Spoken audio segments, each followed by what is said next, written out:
quite a while back, I had a conversation with a chief learning officer with Progressive Insurance, who was to be my client.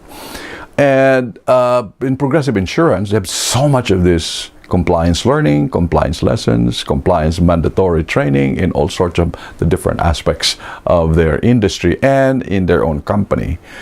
And we had a discussion about why all of this legislation, what of this protection. And this is what I learned. He said, and thanks to him, he said, without all of these laws and regulations, there will be no protection with the insurance holders, the people who own cars, or the people who to protect their lives. They would have no protection for them. And therefore, the consequences of no protection would be dire for a lot of people. People would be abused. People would be, badly having financial consequences in their lives.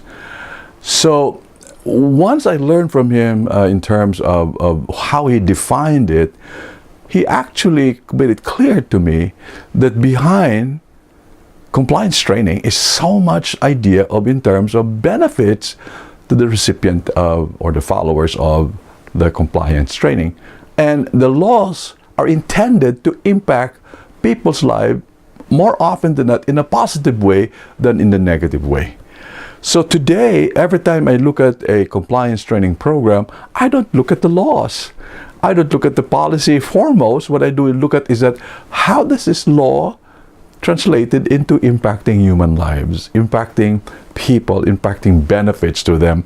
And then I begin to respect the content, and more importantly, I'm able to see why all of these laws are done and what it's trying to accomplish. It makes it easier, it makes it meaningful for me. In fact, I appreciate the fact why there is compliance training. Many of us in the learning industry has become so tired of this because we're doing it a lot.